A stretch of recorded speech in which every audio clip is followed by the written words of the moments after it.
तो मैं एक बार फिर से स्टार्टिंग से ही बता रहा हूँ। जिंक कैडमियम मर्क्यूरी जो है they are not included in transition elements because they do not have variable valencies and they have fully filled orbitals. ठीक है। Now position in the periodic table कहाँ ग्रुप 3 टू 12 रहता है। ठीक है। 3D 4D 6D 5D 6D series. Centre में रहता है, लेफ्ट साइड में एस ब्लॉक, राइट साइड में पी ब्लॉक रहता है। इलेक्ट्रॉनिक कॉन्फ़िगरेशन, इलेक्ट्रॉनिक कॉन्फ़िगरेशन के बारे में हम जनरल इलेक्ट्रॉनिक कॉन्फ़िगरेशन देख लेते हैं। N-1D 1 to 10 और NS 1 to 2 ऐसा रहता है, और यहाँ पे कोई इनर्ट गैस रहती है। ठीक है।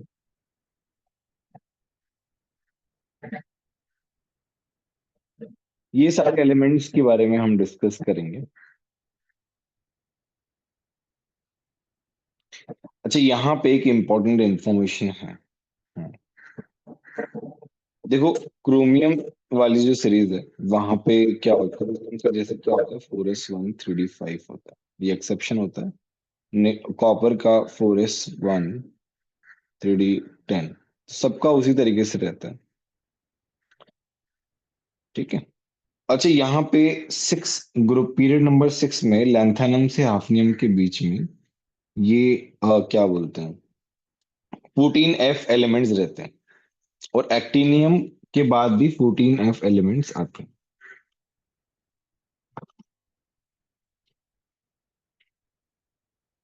All right. तो ये ध्यान में रखना कि कहाँ पे 14f एलिमेंट्स आ रहे हैं।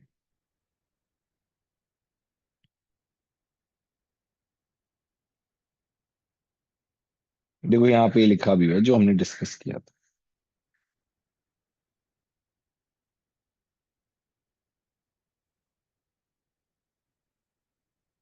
कैडमियम एंड मरकरी भी सेम है।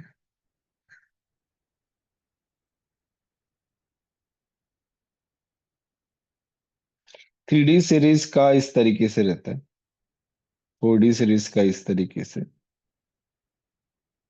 और 5D सीरीज हमारा ये हो गया। ठीक है, ये इस तरीके से।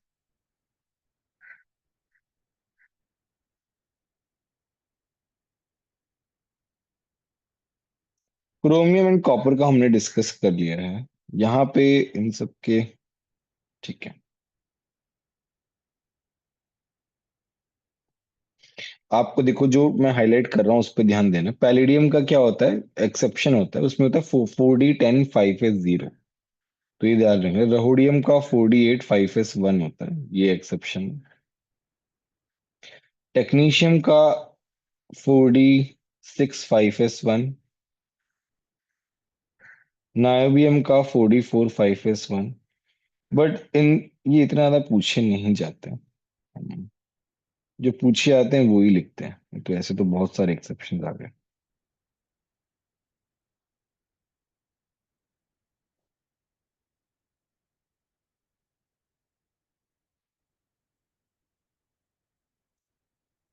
थर्ड सीरीज में यहाँ पे है प्लैटिनम वाला, ये इंपॉर्टेंट है। 5D 9 6s 1। ठीक है। ऑक्सीडेशन स्टेट की,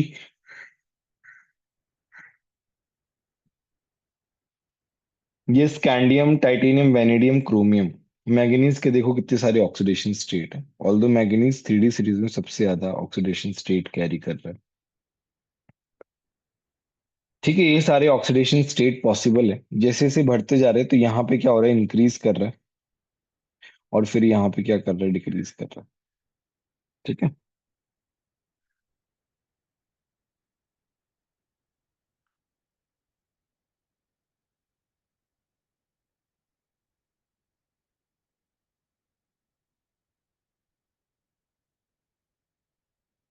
अच्छा, जैसे मान लो मेरे को मैंगनीज +2 लिखना है, तो मैं मैंगनीज का कॉन्फ़िगरेशन लिखूंगा। वो कैसे लिखूंगा, आर्गॉन 4s2 3d5।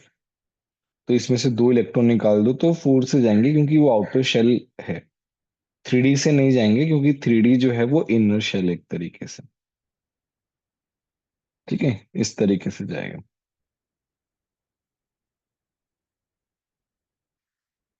तो मैंगनीज में आप देख पा रहे हो कि ये सारे इलेक्ट्रॉन्स हैं। तो इसका ऑक्सीडेशन स्टेट +2 से +7 तक रहता है।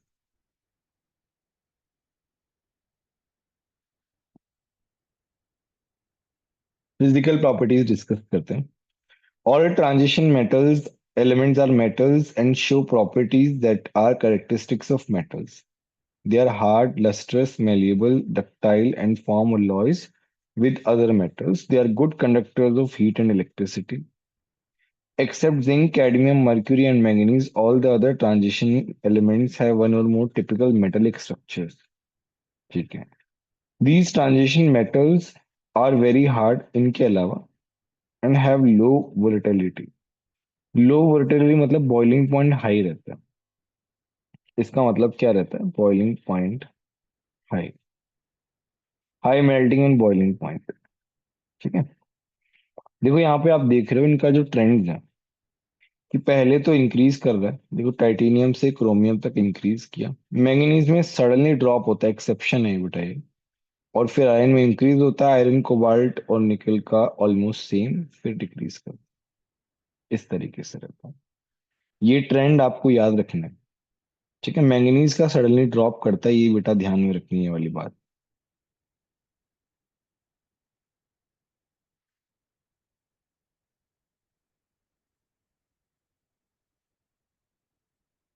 एटॉमिक एंड आयनिक रेडियाई की बात करते हैं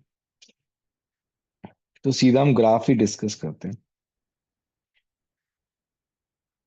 देखो स्कैंडियम से अक्रॉस द पीरियड क्या होता है, डिक्रीज करता है रेडियस, डिक्रीज कर रहा है कर रहा है कर रहा है कर रहा है।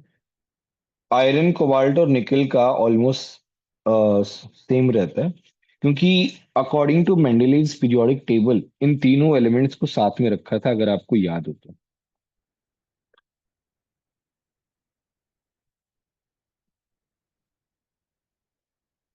जो एट्थ ग्रुप था उसमें आयरन कोबाल्ट निकल वाली फैमिली थी क्योंकि उनकी प्रॉपर्टीज बेटा सिमिलर रहती हैं इसलिए। तो इन तीनों की रेडियस ऑलमोस्ट सिमिलर रहती है। तो इसमें क्या है ना, आयरन के बाद से पेयरिंग होना स्टार्ट हो गया। तो जब पेयरिंग होना स्टार्ट हो गया तो डी सबशेल के अंदर इलेक्ट्रॉन्स ज्यादा होने लग गए, और इलेक्ट्रॉन्स ज्यादा होने लग गए तो वहां पर रिपल्शन बेटा स्टार्ट हो जाता है, थोड़ा थोड़ा इंटर इलेक्ट्रॉनिक रिपल्शन। और बढ़ते बढ़ते जब वो कॉपर के बाद आगे गए, निकल के बाद कॉपर में क्या हो गए, ज्यादा इलेक्ट्रॉन्स हो गए और D10। तो वहां पे रिपल्शन होना स्टार्ट हो गया और रेडियस इंक्रीज होना स्टार्ट हो गई। तो इनका रेडियस का जो ऑर्डर है वो भी काफी वेरी करता है।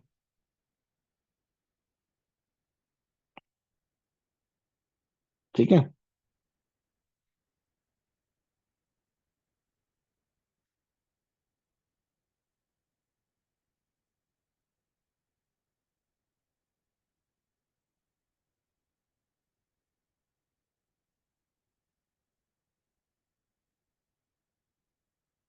ऑल्दो इन्होंने रीजन बताया नहीं है बट मैंने आपको बता दिया कि रीजन क्या है।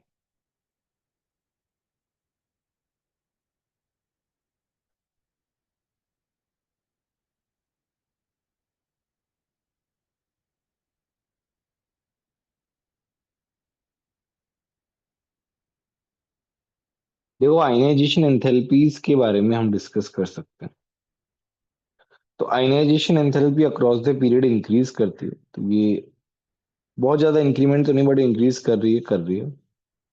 और फिर लास्ट में यहाँ पे थोड़ा सा डिक्रीमेंट आया और फिर एकदम सडनली इंक्रीमेंट आया, देख रहे हो जिंक वाला।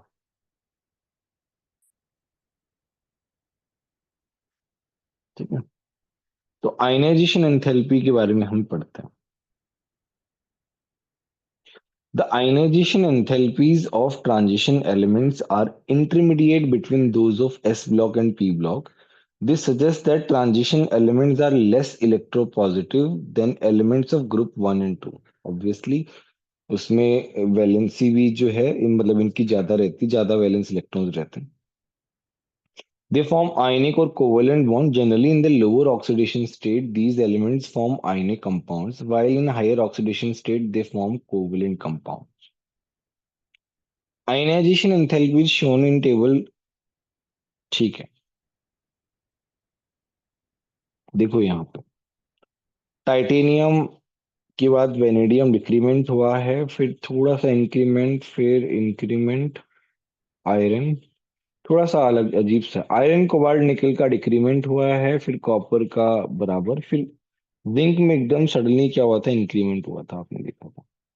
क्यों जिंक में सडनली इंक्रीमेंट क्यों हुआ? क्योंकि जिंक का क्या है भाई, fully filled configuration, 3d10 4s2। Pseudo noble gas बोलते हैं इसको, क्या बोलते हैं? स्यूडो नोबल गैस बोलते हैं। इसलिए समझ में आया कि नहीं आया बच्चों, बोलो।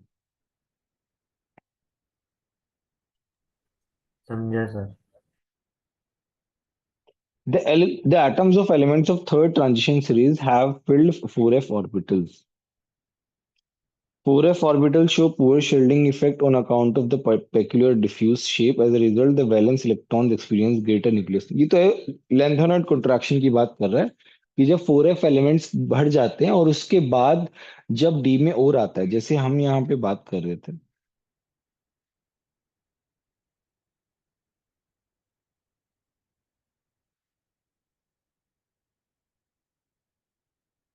तो क्या होता है कि जब बीच में 4f के एलिमेंट्स आ गए, तो 4f के बहुत सारे एलिमेंट्स आ गए, देखो ध्यान से। ये मेरा न्यूक्लियस है बेटा, मैं बाकी नहीं बना रहा हूँ। 4f, 5d, 6f।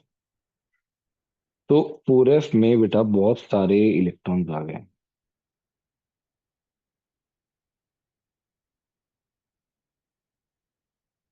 मतलब भर गया 4f। 5d में आना स्टार्ट हुए टाइप्स, 6f में 2 इलेक्ट्रॉन्स। तो 4f में बहुत ज्यादा इलेक्ट्रॉन्स होने की वजह से उसमें इंटर इलेक्ट्रॉनिक रिपल्शन रहेगा, तो उसका पुअर शील्डिंग इफेक्ट रहता है।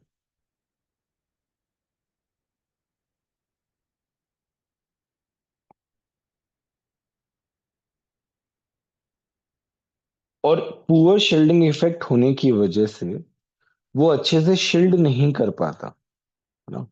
तो न्यूक्लियस का अट्रैक्शन क्या हो जाता है, बढ़ जाता है, जेड इफेक्टिव बढ़ जाता है, और उसकी वजह से वो खींच लेता है। तो साइज जो है ना वो क्या हो जाती है, कम हो जाती है। तो आप देखोगे टाइटेनियम और जिरकोनियम का साइज ऑलमोस्ट बराबर रहता है। सॉरी, जिरकोनियम और हाफनियम का, माय बैड। तो radius of 4d elements almost equal to radius of 5d। तो radius of zirconium is almost equal to radius of hafnium, ऐसे होता है। This is called lanthanoid contraction.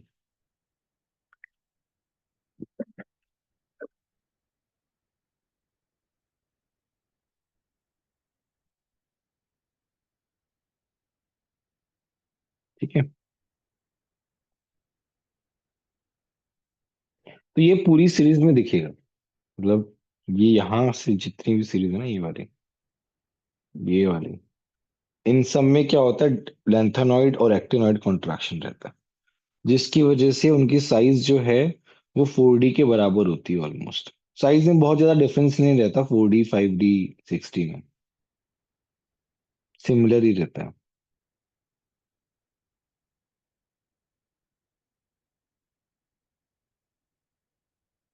Next आता है metallic character.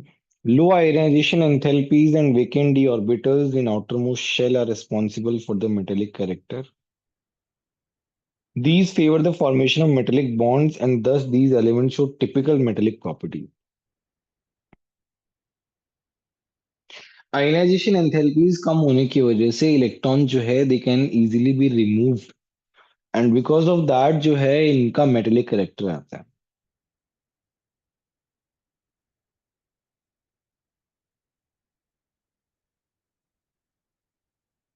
थोड़े higher oxidation state में ये covalent bonds भी बनाते हैं। This shows that metallic character तो है, पर इतना भी ज्यादा नहीं है जितना एस ब्लॉक का है।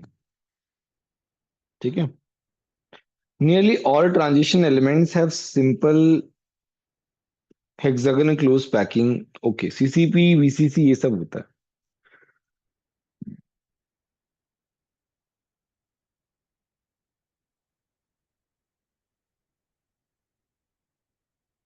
तो इनमें क्या रहता है ना, melting point, boiling point in D block elements का, इन मेटल्स का क्या रहता है, ज्यादा रहता है compare to S block metals. S इसलिए होता है क्योंकि इनमें थोड़ा बहुत कोवलेंट करेक्टर आता है। और कोवलेंट करेक्टर आता है क्यों? क्योंकि यहाँ पे बेसिकली इनके पास ऑर्बिटल्स खाली हैं, तो ओवरलैपिंग हो जाती है। ओवरलैपिंग की वजह से हो जाता है। तो इन मेटल्स के अंदर आपस में थोड़ी बहुत ओवरलैपिंग हो जाती है, तो इनमें थोड़ा कोवलेंट करेक्टर आ जाता है। एंड बिकॉज ऑफ दैट इनके बॉइलिंग पॉइंट, मेल्टिंग पॉइंट ज्यादा होते हैं। ये ध्यान रखना बच्चों, पॉइंट इंपॉर्टेंट है।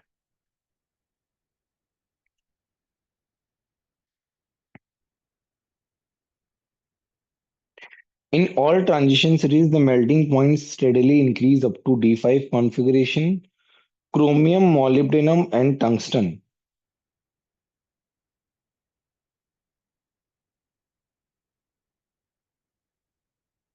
They show highest melting points in their respective series.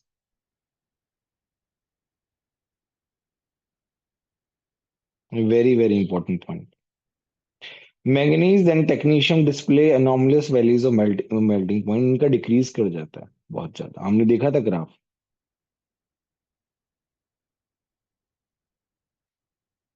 अच्छा, ये कुछ पैरामैग्नेटिक भी होते हैं। पैरामैग्नेटिक का मतलब अट्रैक्टेड इन मैग्नेटिक फील्ड, और डायमैग्नेटिक का मतलब रिपेल्ड इन मैग्नेटिक फील्ड। तो वहां से हम स्पिन मैग्नेटिक मोमेंट भी निकालते हैं। यहाँ पे एन क्या होता है? Unpaired electron. ठीक है।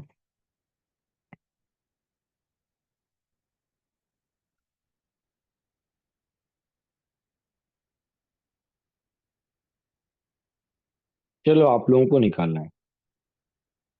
आपको मैग्नेटिक मोमेंट निकालना है Fe+3 का, और दूसरा Copper+2 का निकालो।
अरे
आप लोग बताओ तो सही, कर रहे हो कि नहीं कर रहे हो?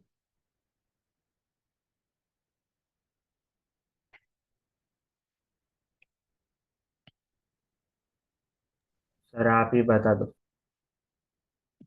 आप लोगों को नहीं आता? कैसे करते हैं, देखो सबसे पहले ना आयरन का कॉन्फ़िगरेशन लिखो। तो इसमें आएगा आर्गॉन 4s2 3d6, +3 का मतलब दो तो जाएंगे 4s से, ठीक है, 4s0, और एक जाएगा 3d से, 3d5। 3d5 बेटा कैसा होता है? 1 2 3 4 5, एन यहाँ पे 5 हो गया, तो स्पिन मैग्नेटिक वन मोमेंट क्या हो जाएगा? इलेक्ट्रॉन रहता है। ठीक है, तो ये हो जाएगा 5 × 7, 35 का रूट, तो ये हो जाएगा अराउंड 5.9 के आसपास। कॉपर जो है उसका क्या रहता है, आर्गॉन 4s1 3d10, कॉपर +2 किया तो आर्गॉन 4s0 3d9, और 3d9 कैसा हो जाएगा बच्चों? ऐसा हो जाएगा। 1.7 आ रहा है कुछ तो इसका। हम्म, तो इसमें अनपेड इलेक्ट्रॉन 1 हो गया, n 1 हो गया, तो म्यू हो जाएगा, इस म्यू लिखते हैं स्पिन मैग्नेटिक मोमेंट को, 1 × 3, ये हो जाएगा 1.73 बोर मैग्नेट फॉर्म। ठीक है।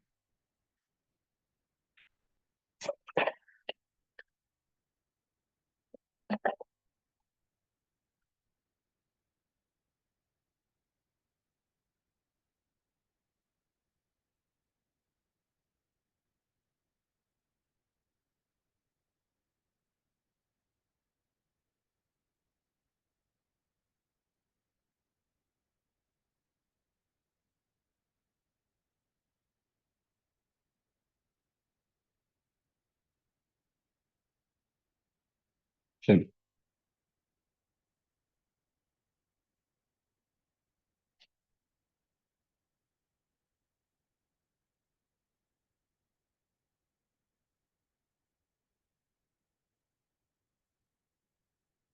कलर के बारे में बात कर लेते हैं। Substance appears coloured if it absorbs portion of visible light. The colour depends upon the wavelength, obviously colour wavelength में मैच होना चाहिए।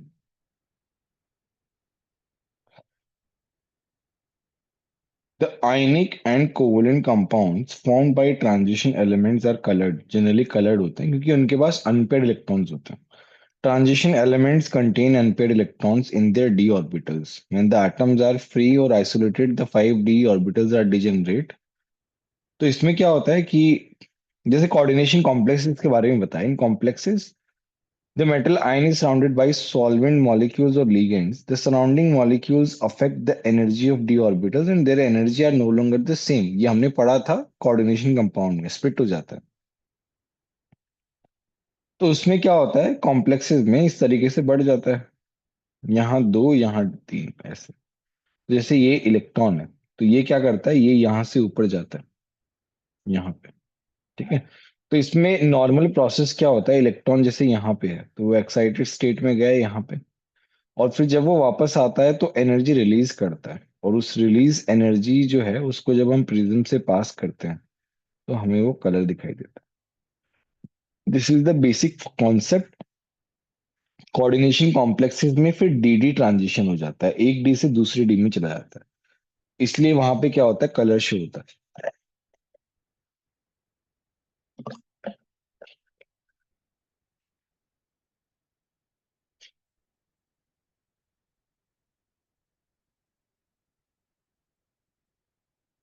क्योंकि यहाँ पे यही सब लिखा हुआ है।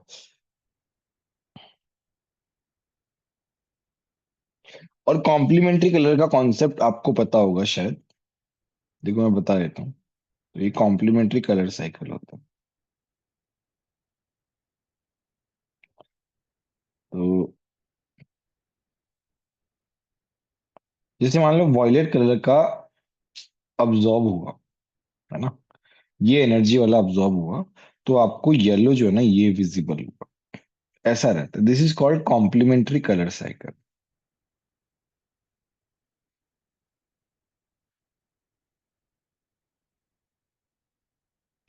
तो इसमें यही लिखा हुआ है यहाँ पे आपका, ध्यान से पढ़ो। देखो, as the principal quantum number of D orbital is same, तो डी ट्रांजिशन में क्या होता है, प्रिंसिपल क्वांटम नंबर सेम रहता है। The amount of energy required for transition of electron from one D orbital to another is quite small. The small energy required for this transition is available by absorption of radiation having certain wavelength from visible region. Remaining light is transmitted and the observed color of the compound corresponds to the complementary color of light absorbed. जो भी light absorb हुई है, जो भी energy absorb हुई है, उसका complementary colour हमको दिखाई देता है। That means if red light is absorb, then transmitted light contains excess of other colors in spectrum, in particular जो है ब्लू, यहाँ पे ये रहा।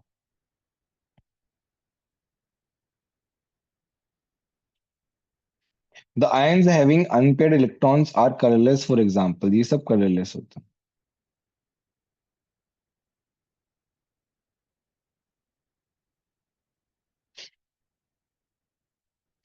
देखो, when cobalt chloride is dissolved in water, it forms a pink solution of the complex, which has octahedral geometry. But when this solution is treated with concentrated hydrochloric acid, it turns deep blue. दोनों जगह +2 है। Ligand का effect आ रहा है। This change is due to the formation of another complex which has a tetrahedral structure. तो ligand और geometry पे भी जो है कलर जो है डिपेंड करता है। तो ये आ सकता है बेटा, ये वाला पार्ट। ठीक है। तो presence of unpair electrons, d transition, nature of ligands, geometry of complex, इन चारों पे कलर जो है वो डिपेंड करता है बच्चों। ठीक है, ये पूछा जा सकता है। अच्छा, इसमें एक और चीज रहता है, चार्ज ट्रांसफर स्पेक्ट्रा।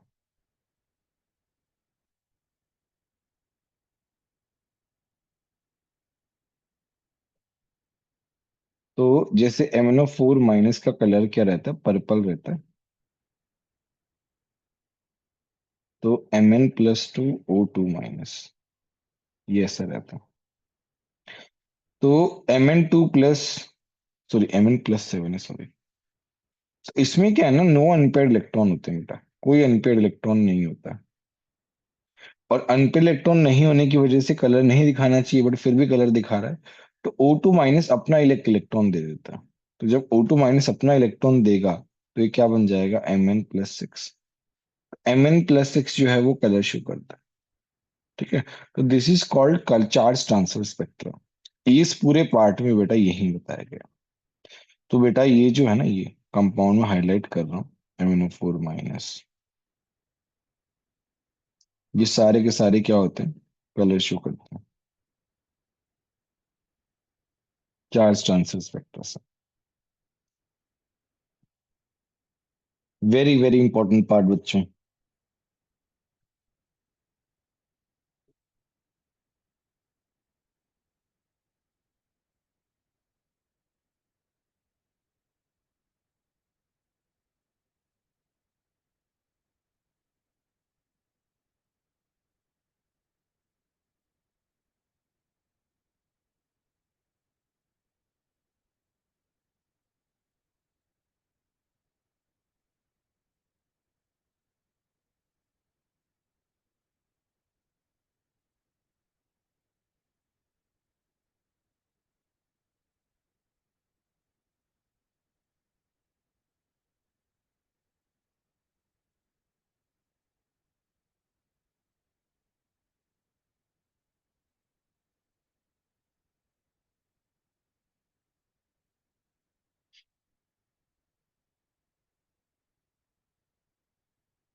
समझ में आया बच्चों, कोई डाउट हो तो बोलो।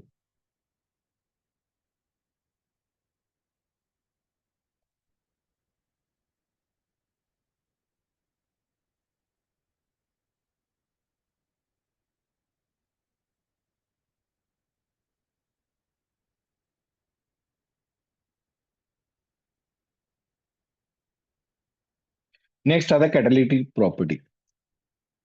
Transition metals and their compound exhibit good catalytic property. They have proven to be good homogeneous and heterogeneous catalysts, partly because of their ability to participate in different oxidation reduction steps of। देखो इनकी oxidation state क्या होती है, बहुत ज्यादा होती है, +1 +2 +3 +4 +5 +6। तो कैटलिस्ट क्या करते हैं वो, कोई भी मैकेनिज्म में बीच में उसमें पार्ट लेते हैं और फिर वापस से दूसरे ऑक्सीडेशन स्टेट में, वापस से पहले वाले ऑक्सीडेशन स्टेट में चले जाते हैं। ऑक्सीडेशन रिडक्शन स्टेप में वो बहुत काम में आते हैं बच्चों। ठीक है। These steps involve changes in the oxidation state of these metals ions. Compounds of iron, cobalt, nickel, palladium, platinum, chromium, ये ध्यान रखना बेटा, are used as catalysts in number of reactions. The compounds enhance the rate of chemical reaction.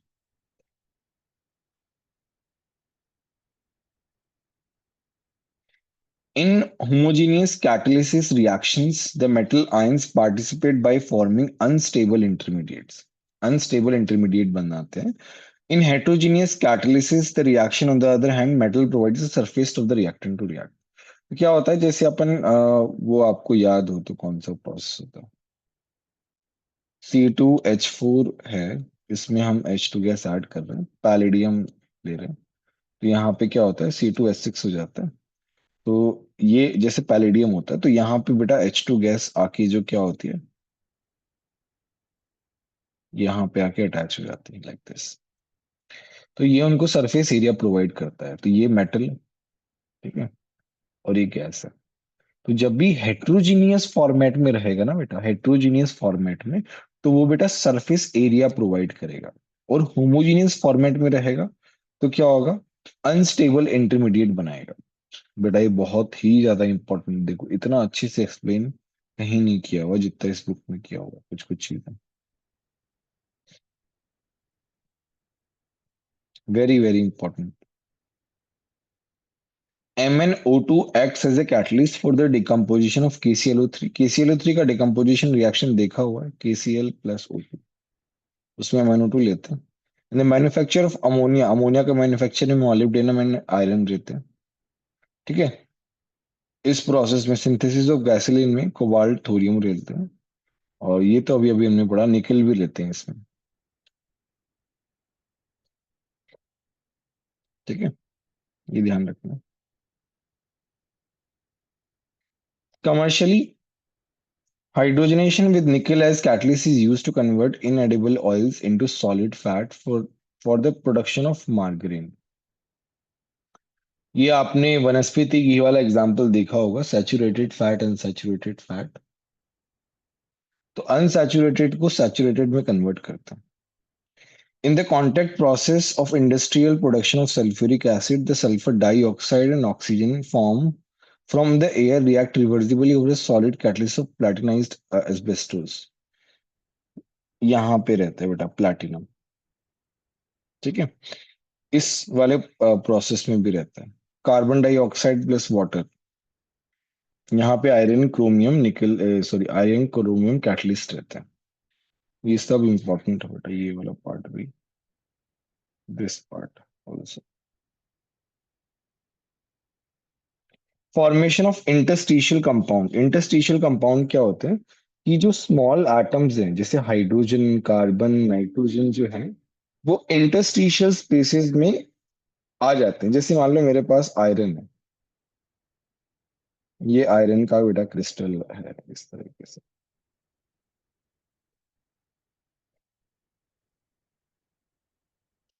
इसमें क्या हो गया बेटा, carbon आ गया आपको यहाँ। ये कार्बन बीच में आ गया कहीं पे ऐसे, तो ये आके ट्रैप हो जाता है बेटा। ठीक है, तो इनको बोलते हैं interstitial compounds. Sometimes sulfides and oxide are also trapped in the crystal of transition elements. Steel and cast iron are an example of very, very important part. Interstitial compounds of carbon and iron. Due to the presence of carbon, the malleability and ductility of iron is reduced, while its tenacity increases. देखो interstitial compound की properties बेटा बहुत important है, ये वाला part. They are hard and good conductors of heat and electricity. Their chemical properties are similar to parent metal, कुछ ज्यादा फर्क नहीं पड़ता। मेल्टिंग पॉइंट जो है वो हायर रहता है बेटा, जेई मेंस में ही पूछा गया है ये वाला पार्ट, इतना इंपॉर्टेंट है। Their densities are less than the parent metal। ठीक है, डेंसिटी क्या हो जाती है, कम हो जाती है। The metallic carbides are chemically inert and extremely hard. जो कार्बाइड्स होते हैं, जब कार्बन आ गया ना बेटा, जैसे उसमें आया था स्टील में, तो बहुत हार्ड हो जाते हैं। हाइड्राइड्स मतलब हाइड्रोजन आ गया, are used as powerful reducing agent. ठीक है,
चल आगे बढ़ते हैं। देखो remember, tungsten carbide is used for cutting tool, iron carbide manufacture में स्टील, अभी अभी बनाया था ये तो। फॉर्मेशन ऑफ अलॉय, अलॉय क्या होता है, mixture of metals. Transition metals form alloys where atoms of one metal are distributed randomly in the lattice of another metal। Melt किया जाता है और फिर उसके बाद उनको सॉलिडिफाई किया जाता है। The metals with similar radii and similar properties radially form alloys। alloys जो है ना, वो दो तरीके से क्लासिफाई होते हैं, फेरस एंड नॉन फेरस। तो ferrous alloys have atoms of other elements distributed randomly in the atoms of iron in the mixture. As the percentage of iron is more, they are termed ferrous alloys. Nickel steel, chromium steel, stainless steel, इनमें 2% carbon होता है। Non ferrous का मतलब iron नहीं है। Mixing atoms of transition metals other than iron with a non transition element, जैसे brass हो गया, which is an alloy of copper and zinc. Ferrous and non ferrous जो है इनका इंडस्ट्रियल इंपॉर्टेंस बहुत ज्यादा है बेटा। ठीक है। ये सारा का सारा क्या है बेटा, यूज ऑफ अलॉयज है, बहुत सारे यूज है।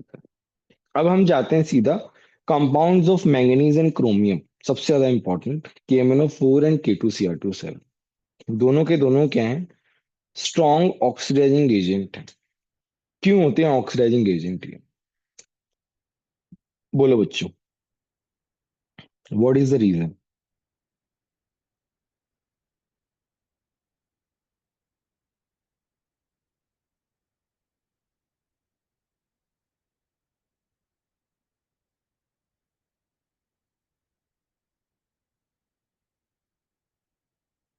Sir MTD orbitals.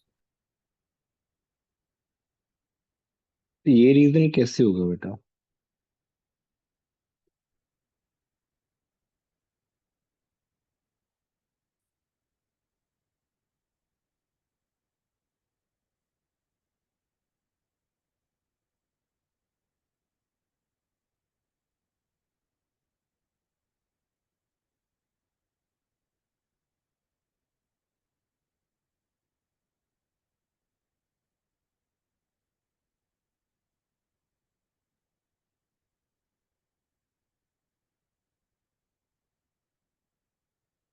बेटा इनमें इनकी ऑक्सीडेशन स्टेट हाईएस्ट रहती है।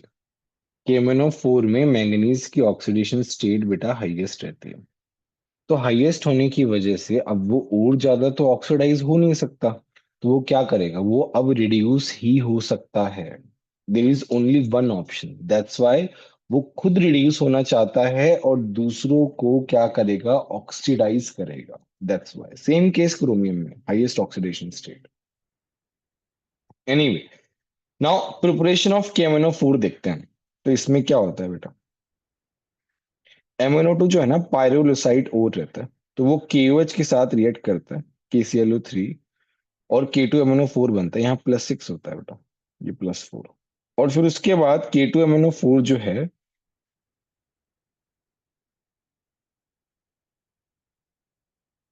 CO2 के साथ रिएक्ट करता है। ये क्या होता है, ये भी हाईएस्ट ऑक्सीडेशन स्टेट में ऑक्सीडाइजिंग एजेंट, ये इसको ऑक्सीडाइज कर देता है इसमें। ठीक है। तो ये क्या हो रहा है, K2MnO4 बेटा क्या हो रहा है, ये डिस्प्रपोर्शनेट हो रहा है। All right. इसको अगर हम H+ के साथ रिएक्ट कराते हैं एसिडिक मीडियम में, तब भी हमारे पास क्या बन जाता है, ये MnO4- बन जाता है।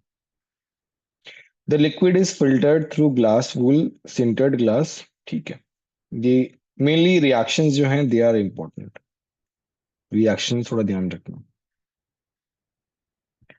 तो इसमें क्या होता है, फाइनली डिवाइडेड मैंगनीज डाइऑक्साइड को हम हीट करते हैं, fuse mass of caustic potash and oxidizing agent KClO3। ठीक है, डार्क ग्रीन होता है कलर बेटा, ध्यान रखना इनका। इलेक्ट्रोलाइटिक ऑक्सीडेशन से भी कर सकते हैं, K2MnO4 को जब हम ऑक्सीडाइज करें, मतलब उसमें हम इलेक्ट्रोलाइट्स लगा के, इलेक्ट्रोड लगा के, तो भी KMnO4 में कन्वर्ट हो जाता है। केमिकल प्रॉपर्टीज क्या है, ऑक्सीडाइजिंग एजेंट है। ठीक है। एसिडिक मीडियम में वो Mn2+ में कन्वर्ट होता है, MnO4- converts into Mn2+ in acidic medium, like this. इसका देखो ऑक्सीडेशन हो रहा है I-, Iron+2 Iron+3 में हो रहा है oxidation, S-2, sorry S-2 S में जा रहा है 0। इन सब का क्या हो रहा है, ऑक्सीडेशन। यहाँ पे भी देखोगे C2O4 ये +3 में है, ये +4 में ऑक्सीडेशन। न्यूट्रल और वीकली अल्कलाइन मीडियम में MnO4- MnO2 में कन्वर्ट होता है, ध्यान रखना। और I- जो है वो IO3- में, देखो इसका ऑक्सीडेशन हो रहा है। बेटा यहाँ पे I - I2 में कन्वर्ट हो रहा था in acidic medium, but neutral और बेसिक मीडियम में I - IO3 में ही कन्वर्ट होता है, ध्यान रखना। S2O3 2 हाइपो सोल्यूशन जो है वो SO4 2 में कन्वर्ट होता है। ठीक है। और Mn+2 के साथ ही MnO2 में कन्वर्ट होता है। देखो मैं इंपॉर्टेंट रिएक्शन मार्क कर देता हूँ। वैसे तो सारी इंपॉर्टेंट है यार इसमें, सारी ही इंपॉर्टेंट है, कुछ भी पूछ सकते हैं, देर वेरी वेरी इंपॉर्टेंट। K2Cr2 7 के बारे में बात करते हैं। हमारे पास क्रोमाइट और रहता है, FeCrO Cr2O4। इसको हम क्या करते हैं, सोडियम कार्बोनेट के साथ हीट करते हैं, तो हमारे पास Na2CrO4 बन जाता है। फिर Na2CrO4 को जब हम H2SO4 से रिएक्ट कराते हैं तो ये ऑक्सीडाइज हो जाता है, Na2Cr2O7। और फिर उसके बाद जब हम उसको KCl के साथ रिएक्ट कराते हैं तो K2Cr2 7 बन जाता है। तो ये ऑरेंज रेड कलर जो रहता है, इसको पोटेशियम डाइक्रोमेट का ऑरेंज रेड कलर रहता है। These reactions are very very important.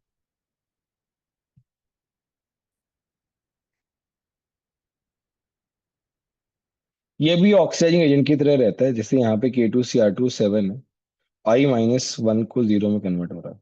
खुद क्या होता है, +6 से +3 जाता है बेटा, ध्यान रखना एसिडिक मीडियम में। यहाँ पे -2 को जीरो में, +6 से +3।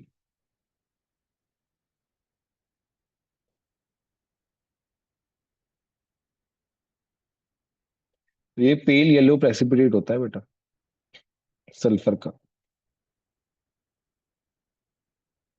और Cr+3 बेटा ग्रीन रहता है, Cr+3 बेटा ग्रीन रहता है, ध्यान रखना।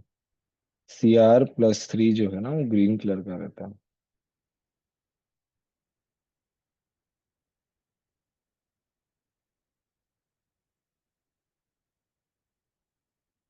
ये डी ब्लॉक के प्रॉपर्टीज हैं। Lustre, shining, hard and high density, high melting point, boiling point, thermal conductors, tensile strength, alloys form कर सकते हैं, many metals and compounds are paramagnetic, catalyst की तरह, ये हम पढ़ चुके हैं। केमिकल प्रॉपर्टीज, इलेक्ट्रोपॉजिटिव होते हैं, वेरिएबल वैलेंसीज, कॉम्प्लेक्स बना लेते हैं, they are good reducing agent, they form insoluble oxides and hydroxides, insoluble होते हैं। Iron, cobalt, copper, molybdenum, zinc are biologically important metals, catalyze biological reactions as well. ठीक है। Although most properties exhibited by D block elements are similar, the elements of first row differ from second and third in stabilization of higher oxidation state. For example, molybdenum and tungsten compounds are more stable than chromium and manganese. Highest oxidation मतलब basically higher oxidation state जो पहले वाली रो में ज्यादा stable होती है, and highest oxidation state of elements of first row is +7 and third row is +8, इनकी रहती है बेटा, रुथेनियम एंड ऑस्मियम की।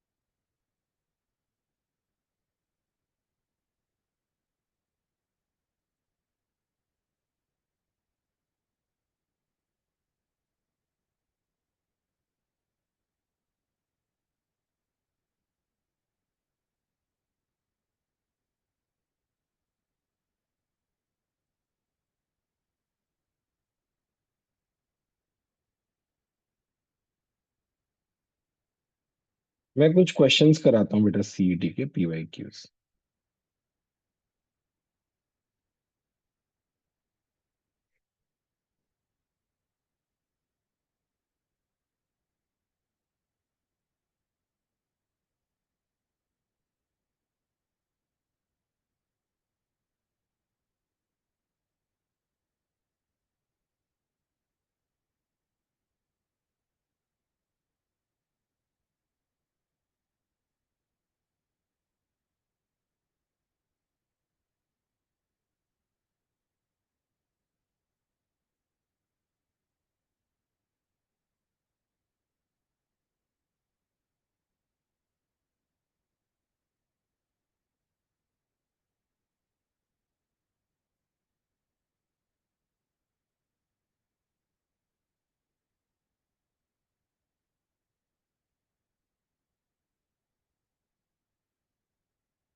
सर फर्स्ट का सी है और वो सेकंड का डी।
ये करो, मैं 1 मिनट में।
डिस्कस करें बच्चों।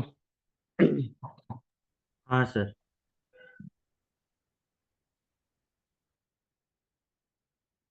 Same number of unpaired electrons कौन कौन से होंगे बेटा? ये दोनों होंगे। सर सी। अभी भी हमने डिस्कस किया था, दोनों D5 आएंगे बेटा। ये आ जाएगा बेटा nobelium actinoid. Last element of 5D मतलब मर्क्यूरी, जिंक, कैडमियम, मर्क्यूरी, ये आएगा। Not exhibited by, they do not conduct heat, they do conduct heat. Ionization enthalpy lowest किसकी होती है बेटा? स्कैंडियम की होती है। समझ में आ रहा है कि नहीं आ रहा बच्चों, बोलो। R S. देखो बेटा, इतने इजी इजी क्वेश्चंस आते हैं।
अभी एक काम करते हैं, ब्रेक ले लेते हैं।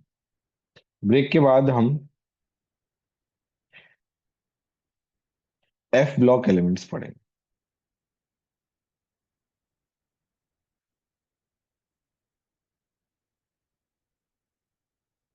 4:15 को हम स्टार्ट करेंगे। हम एफ ब्लॉक स्टार्ट करेंगे बच्चों। ठीक है।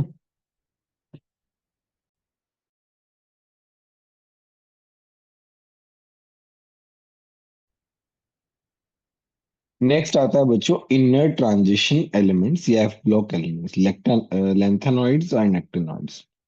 Elements whose f orbitals get filled up by electrons are called f block elements. Obviously,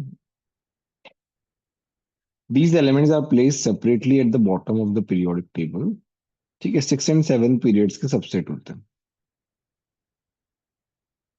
Since f orbitals lies much inside the d orbital, in relation to the transition metals, the f block elements are called inner transition, क्योंकि ये d के अंदर आते हैं। जो हमारा transition elements हैं, जैसे लैंथनम पहले आया है उसके बाद 14f आते हैं, इसलिए इनको बोलते हैं इनर ट्रांजिशन। तो इसमें क्या रहता है बेटा? इसमें रहता है n-2 f 1 to 14, n-1 d 0 to 1, ns 1 to 2, ऐसा रहता है बेटा। तो यहाँ पे रहता है 1 to 14 electrons in their f orbital, 0 to 1 in their penultimate energy level, which is d, and 2 electrons, यहाँ पे 2 रहता है outermost orbital. The lanthanoids are characterized by gradual filling up of 4f and actinoids by 5f. ठीक है। इनकी energies जो है ना वो बहुत सिमिलर रहती हैं बच्चों।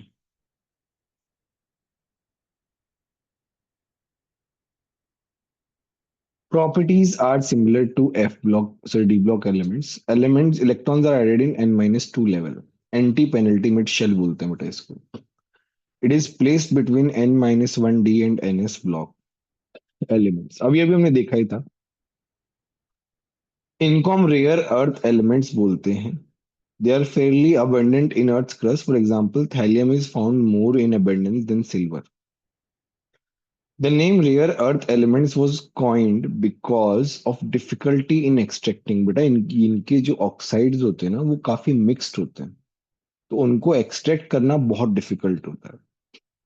In pure form other lanthanoids having similar chemical properties, इसलिए प्रॉपर्टीज सिमिलर रहती हैं, इसलिए इनको डिफिकल्ट है बहुत सेपरेट करना।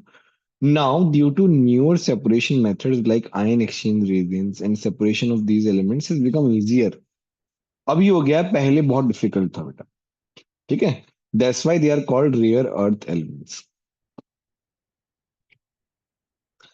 These metals are soft with moderate densities. ठीक है। High melting and boiling point. Similar to group 1 and 2, lanthanoids in the metallic state are very reactive and resemble alkali and alkaline earth metals in their reactivities than transition metals. For example, they react with water to give metal hydroxide like this. +3 oxidation state रहती है बेटा in general. Although the common oxidation state for lanthanoids is +3 and +2 is also important. +3 रहती है mainly, तो they all form stable oxide, देखो +3 वाले। ठीक है। Europium and this element are most stable di-positive metals, बेटा बहुत इंपॉर्टेंट है। Higher oxidation state are unusual for lanthanoid. Cerium के लिए रहता है +2, देखो सीरियम के लिए +2 क्यों रहता है, अभी आएगा कॉन्फ़िगरेशंस।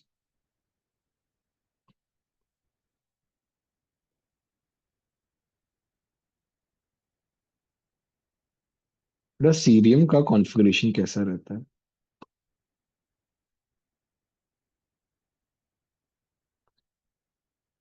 6s2 5d1 4f1, तो 4 रिलीज कर देगा तो इनर्ट गैस बन जाएगा, इसलिए यूरोपियम बेटा यहाँ पे। तो बेटा ये रहता है 6s2 5d1 1 4 f 7।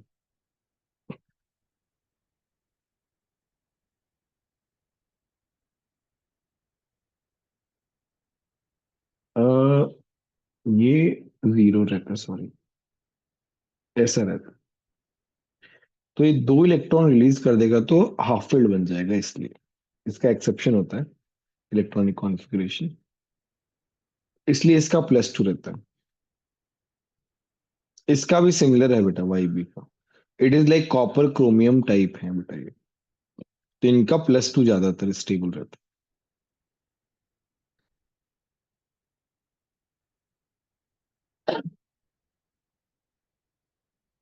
The energy required to break up the metal lattice is heat of atomization, बोलते हैं बेटा, एटोमाइज कर देता है पूरा का पूरा, ब्रेक करता है एटम्स में। Lanthanoids have lower heat of atomization than transition elements. This is because with d electrons, transition metals are much harder, require high heat of atomization. इसका रीजन जो है वो आप ये भी बोल सकते हो कि डी ब्लॉक वाले जो है ना, उनमें अनपेयर्ड इलेक्ट्रॉन होने की वजह से वो कोवलेंट बॉन्डिंग भी कर रहे हैं मेटेलिक बॉन्डिंग के साथ। And because of covalent bonding उनका मेल्टिंग पॉइंट जो रहता है, एटोम मेल्टिंग पॉइंट वगैरह ज्यादा रहता है, और हीट ऑफ एटोमाइजेशन भी ज्यादा रहता है। हीट ऑफ एटोमाइजेशन इन पे डिपेंड करता है कि एटम्स के बीच में जो फोर्स ऑफ अट्रैक्शन है उसको हम कैसे ब्रेक कर सकते हैं। तो अगर कोवलेंट बॉन्ड आ गया है अलोंग विद मेटेलिक बॉन्ड, तो थोड़ा ज्यादा डिफिकल्ट हो जाता है सेपरेट करना।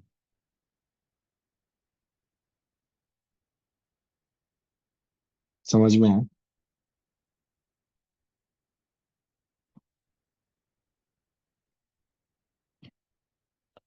Europium and ytterbium have the lowest enthalpies of vaporization and largest atomic radii of lanthanoids, resemble barium.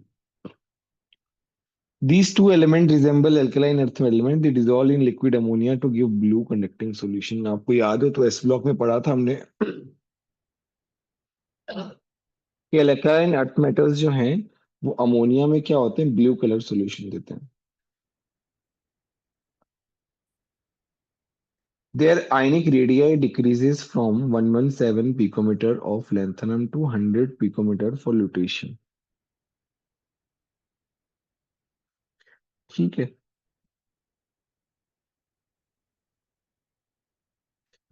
ये वाला ज्यादा इंपॉर्टेंट है। All the lanthanoids form hydroxides of general formula. Ln represents any elements of lanthanoid series. These are ionic and basic. Since the ionic size decreases from lanthanum to lutetium, बेटा ये 4f series है, lanthanum से start होता है और lutetium पे and होता है। लैंथनम के बाद से स्टार्ट होता है basically. The basicity of hydroxides decreases, decrease करती है। LaOH का whole thrice is the strongest base and lutetium वाला जो है it is weakest base. Lanthanoids react with nitrogen, है ना, इनके साथ रिएक्ट करता है तो नाइट्राइड्स और हैलाइड्स बनाता है, +3 और +3 ऑक्सीडेशन स्टेट में देखो, दोनों की दोनों।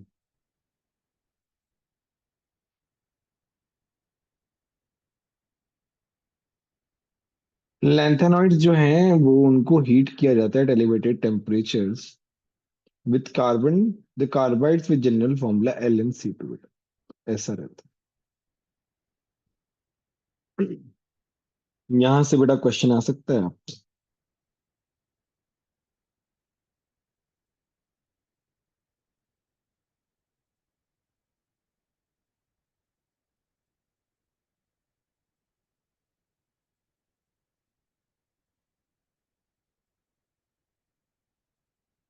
ठीक है।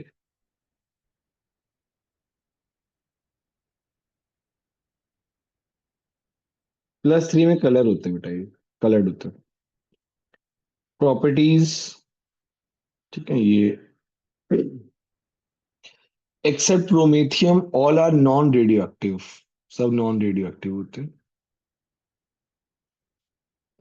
एटॉमिक एंड आयनिक रेडियाई जो है लैंथेनम टू रोटेशन डिक्रीज करती है। This is known as lanthanoid contraction. Binding to water is common, तो ये वाटर के साथ बाइंड जल्दी से कर लेते हैं। कोऑर्डिनेशन नंबर जो है यूजुअली 6 से ज्यादा होते हैं, 8 9 अप टू 12 भी होते हैं। The lanthanoids are strongly paramagnetic. Gadolinium becomes ferromagnetic below 16 degrees Celsius. Very, very important. The other heavier lanthanoids become ferromagnetic at much lower temperature. तो ये ध्यान रखना। Magnetic and optical properties are largely dependent of environment. Electronic configuration मैंने बताया था 4f 0 to 14, 5d 0 to 2 और 6s 2. This is because is the electronic configuration of xenon. इसके बाद से स्टार्ट होता है. We can simplify the electronic configuration like this. The energy of 5d and 4f, बेटा इनकी energies जो है ना बहुत क्लोज रहती हैं, बहुत क्लोज रहती हैं. For lanthanum 4f is slightly higher in energy than 5d obviously. The lanthanum has electronic configuration क्योंकि भाई lanthanum तो d ब्लॉक का ही है ना बेटा, तो 6s2 5d1 आएगा. तो गैडोलोनियम एंड लुटेशियम है 5d1 electron to make f orbital half filled and fully filled. ये मैंने बताया था बेटा. यूरोपियम के बाद गैडोलोनियम आता है, तो ये हाफ फिल्ड, और लुटेशियम तो बेटा फुली फिल्ड होता है, which render them extra stability. The electronic configuration of lanthanoids है वेरिएबल ऑक्यूपेंसी. ठीक है.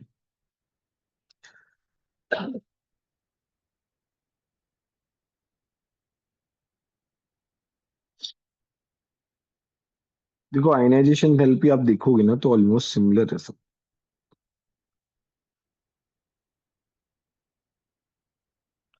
Oxidation state, plus 3 oxidation state is common to all elements in which two electrons of s subshell and one from d or f are removed. The 4f electrons are strongly screened by inner 5s and 5p electrons. Thus 4f electrons are not involved in bonding. Besides these some lanthanoids show +2 and +4. ये हमने discuss कर लिया है वैसे, है ना. बेटा ये ध्यान रखना है इनका. कलर एंड स्पेक्ट्रा बेटा ये भी कलर शो करते हैं अनपेयर इलेक्ट्रॉन्स की वजह से. एफ एफ ट्रांजिशन होता है बेटा इसमें.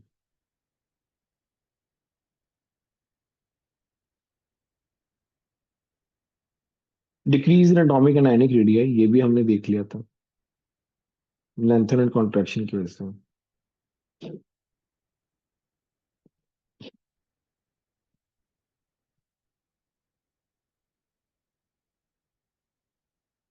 The lanthanoid compounds are present in every household. It is inside the colored television tubes. When electrons are bombarded on certain mixed lanthanoid compounds, they emit visible light over a small wavelength range. Therefore, the inside surface of television tube or computer monitor is coated with tiny patches of three different lanthanoids composition. Color image. ये सब आते हैं बेटा.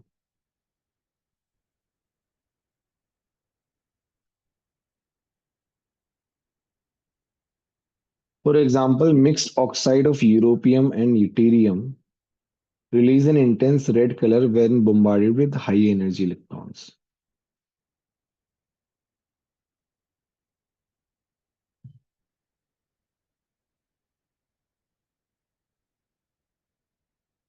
Next आते बेटा actinoids. The last row.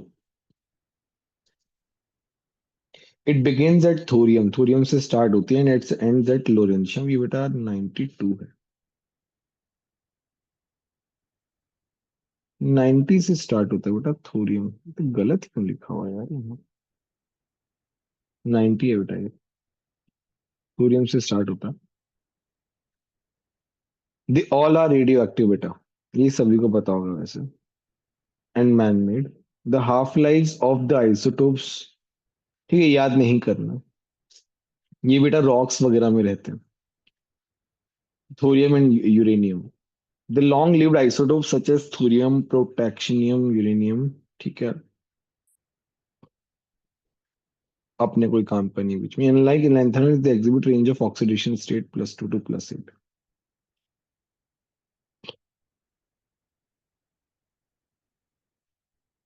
यहाँ पे भी 6d5f7s की सिमिलर एनर्जीज है।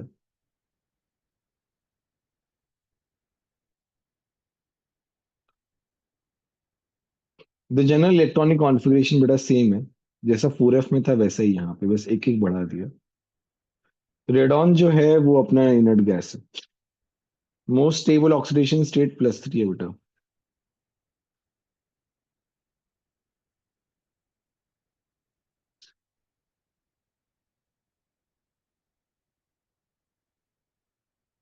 तो यूरेनियम की ऑक्सीडेशन स्टेट +6 हो सकती है, क्योंकि उसके कॉन्फ़िगरेशन में अलाउ करता है इस तरीके से। यहाँ पे बेटा एक्टेनॉइड कॉन्ट्रैक्शन होता है, आप देख पा रहे हो कि रेडियस जो है वो डिक्रीज कर रही है। ऑक्सीडेशन नंबर आप देखोगे कि वो इंक्रीज कर रहा है यहाँ से यहाँ, और फिर उसके बाद में डिक्रीज कर रहा है, और +3 पे कांस्टेंट है। ठीक है।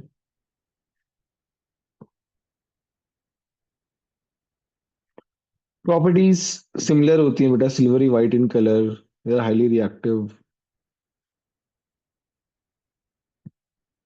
एक्टिनॉइड कॉन्ट्रैक्शन होता है, इसलिए साइज में ज्यादा डिफरेंस नहीं आता।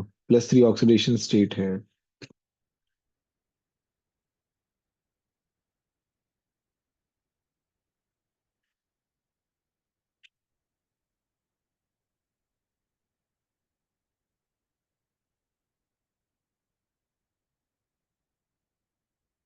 न्यूक्लियर रिएक्टर्स में काम आता है।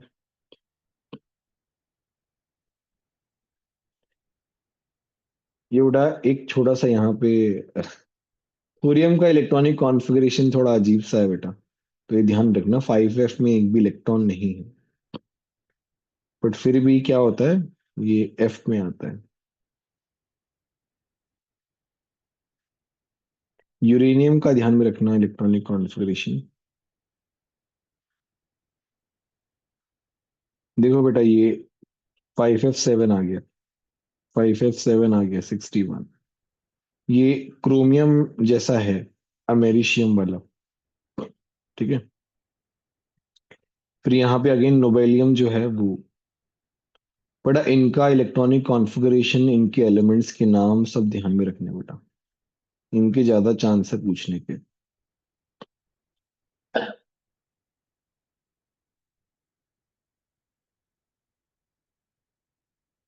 ठीक है।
चलो,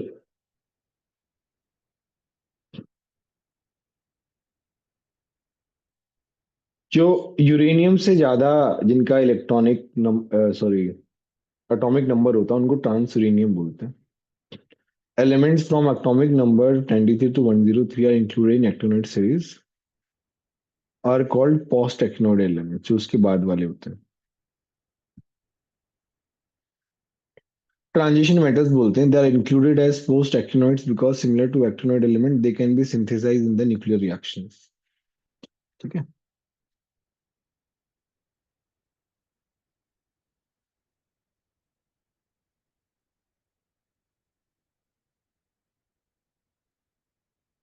बट आई करो आप लोग ट्राई।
ना हो जाए तो बता देना, हम डिस्कस कर लेंगे।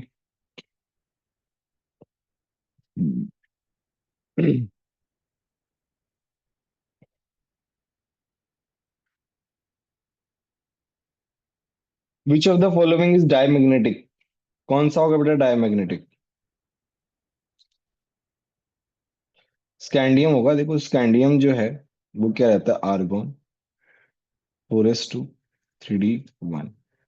तो +3 गया है तो ये आ जाएगा। टाइटेनियम जो है बेटा वो क्या होता है, 4s2 3d2।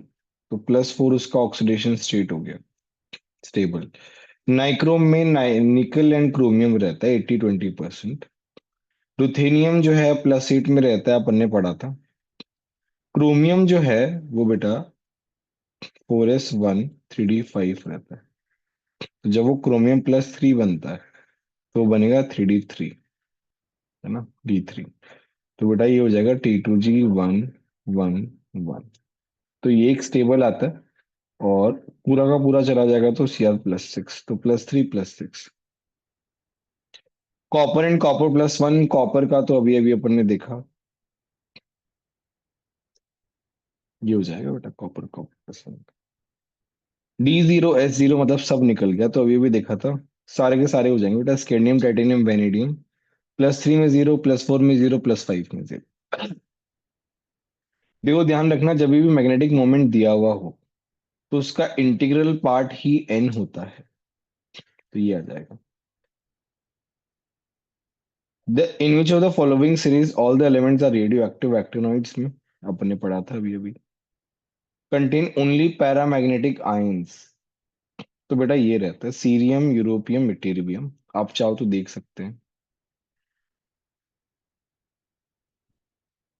सीरियम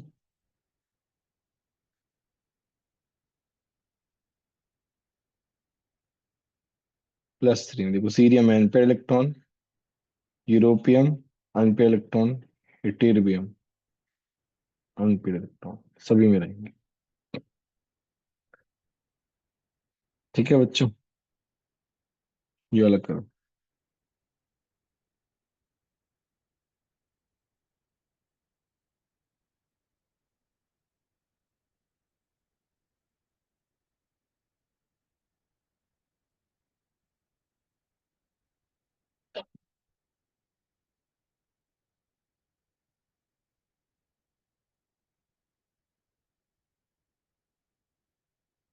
तो बेटा ये क्या हो जाएगा, सिग्निफिकेंट अमाउंट में थोरियम रहता है बेटा, उसके अलावा।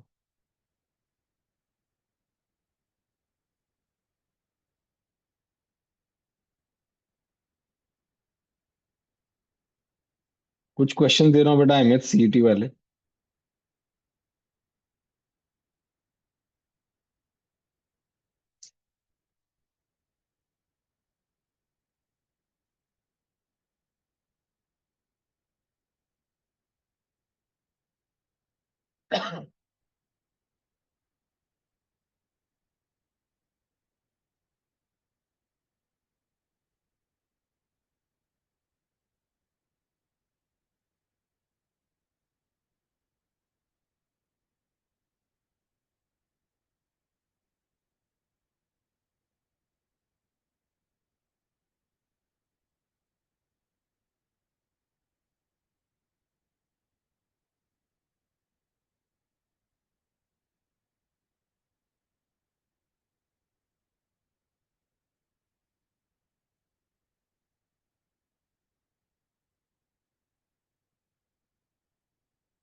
हो रहे हैं कि नहीं हो रहे क्वेश्चंस?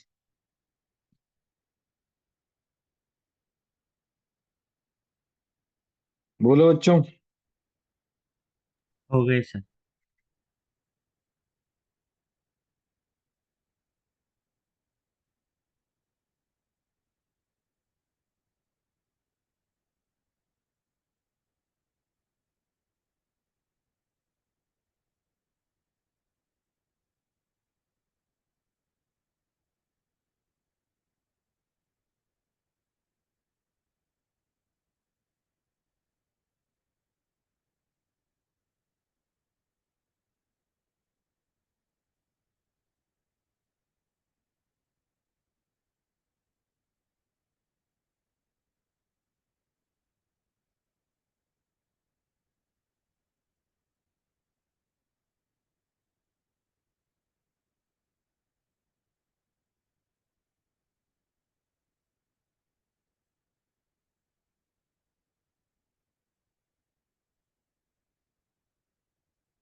हो जाए क्या, हो गए क्या क्वेश्चंस? हाँ सर, हो गए। सारे हो गए?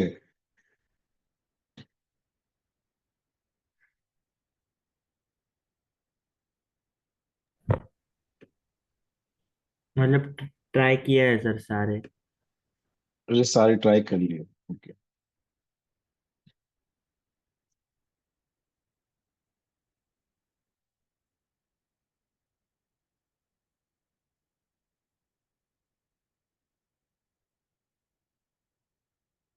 चल सॉल्व करें। फेरोमैग्नेटिक बताओ क्या होगा? कौन सा फेरोमैग्नेटिक? बोलो। CrO2 होगा बेटा, बाकी सब तो नहीं होंगे यार, दूर दूर से नहीं होंगे। सर CrO2 क्यों? बेटा O2 पैरामैग्नेटिक है, H2O NaCl न्यूट्रल, मतलब O-2 Cl-, ये सब कहाँ से कुछ होगा? फेरोमैग्नेटिक बेटा ये सब क्या नाम है, डी ब्लॉक वाले होते हैं। डी ब्लॉक वाला एक ही कंपाउंड है, और ये आपको लर्न करना है बेटा, इसमें ऐसा कुछ नहीं है। ये वाला बताओ, फोर्थ स्टेटमेंट कौन सा है?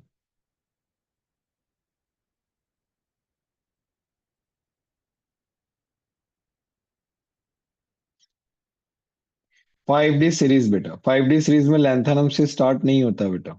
हाँ वो गलत है सर। 4D होएगा यहाँ, 4D में होता है। Rare earth earth element samarium, ये होता है। Magnetic moment in +2 oxidation state बताओ कौन सा आएगा? Sir Zn। जिंक। भाई जिंक क्या फुली फिल्ड है बेटा? ये वाला बताओ। कंप्लीटली फिल्ड f ऑर्बिटल किस में रहता है? Sir Lu। लुटेशियम में होता है बेटा, F14 रहता है, और F14। Oxidation state of third row transition elements. Sir third row मतलब 3D ना? नहीं नहीं, हाँ तो +7। 5D। Third row transition element मतलब 5D, 3D 4D 5D, +8 होता है रुथेनियम का, याद हो तो। ये वाला बताओ।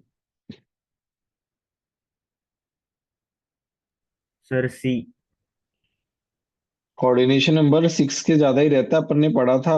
8 9 12 दे आर बैड कंडक्टर्स, नहीं दे आर गुड कंडक्टर्स। ये वाला बताओ।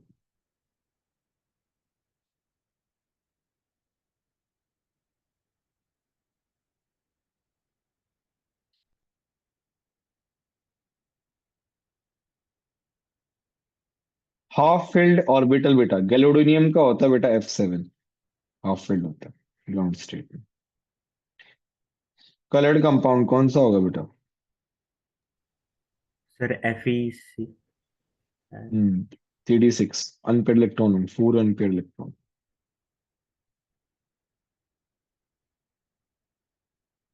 ये वाला बताओ। Exhibit lowest number of different oxidation states. Sir Zn ही होगा। Zn नहीं होगा बेटा, +2 ही होता है बेटा इसका। ये वाला बताओ।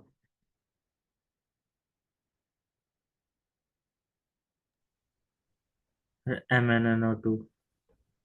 नहीं नहीं, लिखवाया था बेटा मॉलिब्डेनम आयरन, रिवर्स प्रोसेस में। Not a lanthanoid element.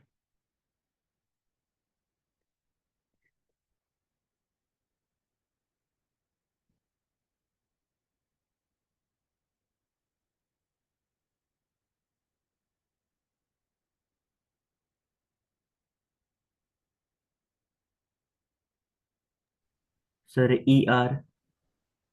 Erbium होता है बेटा, हाफनियम बेटा डी ब्लॉक का होता है। जिरकोनियम हाफनियम आता तो है। चलिए बताओ।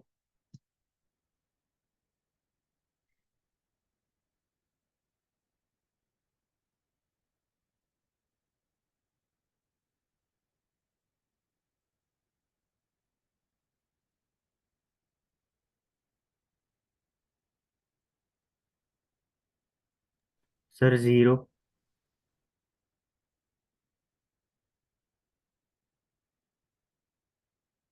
जीरो रहेगा, जिंक का होगा बेटा। Period 4 group 12। ठीक है, तो इसमें अनपेड इलेक्ट्रॉन जीरो रहते हैं। वेरी गुड बेटा। ये लो बताओ, हाईएस्ट आयनाइजेशन मेथड।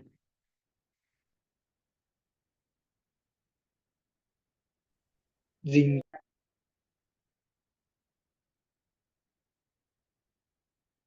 कौन सा आएगा बेटा? सर जेड एन होगा। जेड का होता है 906, याद हो तो, हाईएस्ट।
सर इसमें तो क्रोमियम है ही नहीं।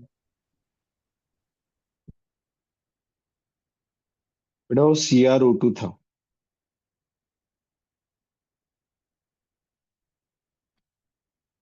वो ऑक्साइड था।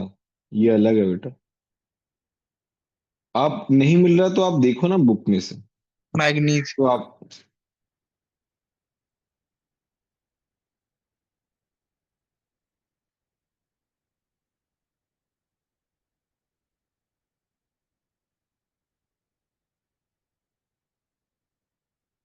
चेक करो बेटा तीनों क्वेश्चंस।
सर ये सीईटी का क्वेश्चन है सर। यस बेटा।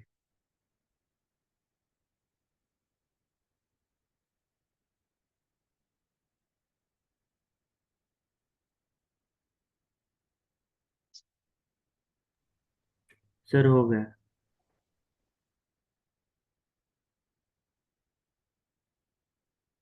ये बताओ, scandium. +2 + 3। Possible. Very good. Lanthanoid element. EU। EU. Very good. ये वाला बताओ। Sir copper. नहीं बेटा, अर्बियम। देखो, सारे के सारे डी ब्लॉक के हैं। F ब्लॉक वाला होता है वो यूज होता है। फेरोमैग्नेटिक बेटा कोबाल्ट, मैग्नीज आयरन, कोबाल्ट, निकल, ये तीनों यूज होते हैं फेरो में। मतलब तीनों होते हैं फेरो वाले।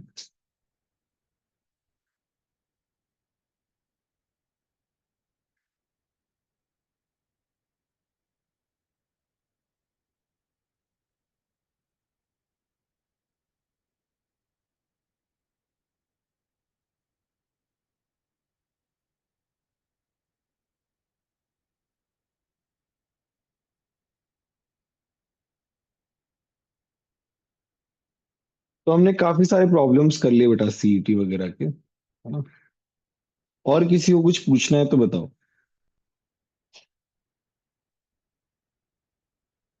तो वाइंड अप करते हैं बच्चों।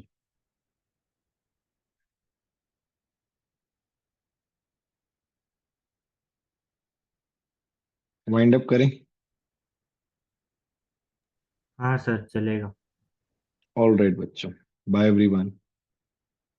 Thank you sir.